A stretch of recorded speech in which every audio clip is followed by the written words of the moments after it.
Bangladesh cricket এতে এক প্রকার সার্কাস, যারা ক্ষণে ক্ষণে রং বদলা।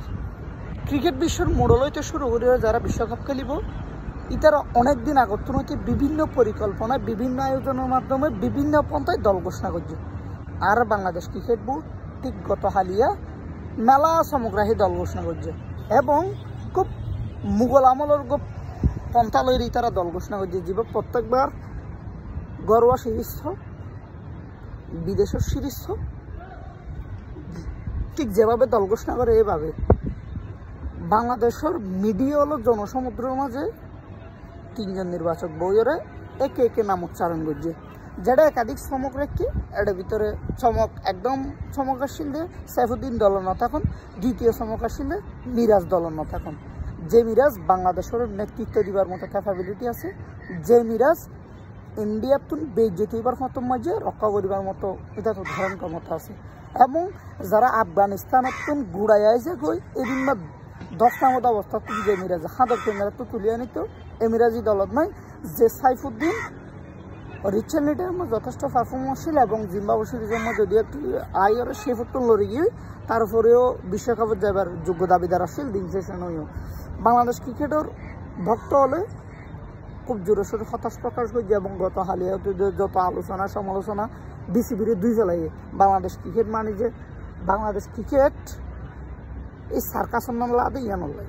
তাহলে বাংলাদেশ ক্রিকেটের বিশ্বকাপ যাত্রার আজ দ্বিতীয়বারের মতো কর্মসূচি আসছিল।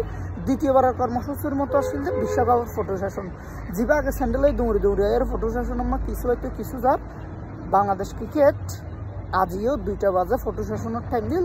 যদিও ওদের টাইম মেনটেনে হনায়ের হনাজারি তারা তো কোনো ধ্যান ধারণাই নছিল। শেষ পর্যন্ত 2টার পরে ফটো সেশনের মাঝে মোটামুটি সুশৃঙ্খলভাবে অন্তত পক্ষে বলিউডের নায়ক এখন করে আয়ের ফটো সেশন করছে। যথেষ্ট হাত দর্শ বেগুন হাসি খুশি মুখে ফটো সেশন করছে।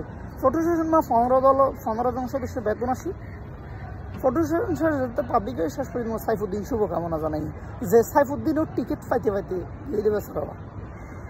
যাই হোক, পরবর্তীতে প্রেস কনফারেন্স আসছে ক্যাপ্টেনের এবং কোচের। ক্যাপ্টেনে যেভাবে জানায় আসলে সাইফুদ্দিন দলন ন থাকিবার একমাত্র খানা সেই যে অনেকদিন ধরিয়ে অবজার্ভ করিয়ে এক্সপেরিমেন্ট করিয়ে হারার লইব। ক্ষণে ক্ষণে মিটিং করছে, ক্ষণে ক্ষণে আলোচনা করছে, ক্ষণে ক্ষণে বেগুনের অবজার্ভ করছে। শেষ পর্যন্ত তারা তো অপশন হচ্ছে সাইফুদ্দিন এবং সাকিবের বেলা। শেষ পর্যন্ত সাকিবই ব্যাটার অপশন মনে হয় ইয়ানুল্লাহ লিয়ে। দ্বিতীয় তো লিটল ডাসের বিষয়ে আইরে উত্তরখান আসলে এভাবে দিয়ে লিটল ডাসের বিকল্প কোনো কেন রিচেন্টলি টাইমও হয়তো একটু টাচ নাই লিটন দাস, তবে লিটন দাস ভালো কিছু করিবে এই প্রত্যাশা রেখে আরও চাই। যেহেতু লিটলের এখন তো গরিবার কিছু নাই, স্কোয়াডে দিয়ে তাহলে আরও প্রত্যাশা রাখতে ভালো কিছু করুক। বাংলাদেশ ক্রিকেট অভিশপ্ত দল যাতে ভালো কিছু গড়িয়াই এই প্রত্যাশায় আল্লাহ মানিকজত কি ডুবাই আইয়ে নাকি ওদের শপিং লইতে যাফান করি ওরে ব্যাগটা গাটি বুসকা লই ওরে স্কোয়াড তুম রাউন্ড তুম জড়িয়ে যাবে প্রথমবার।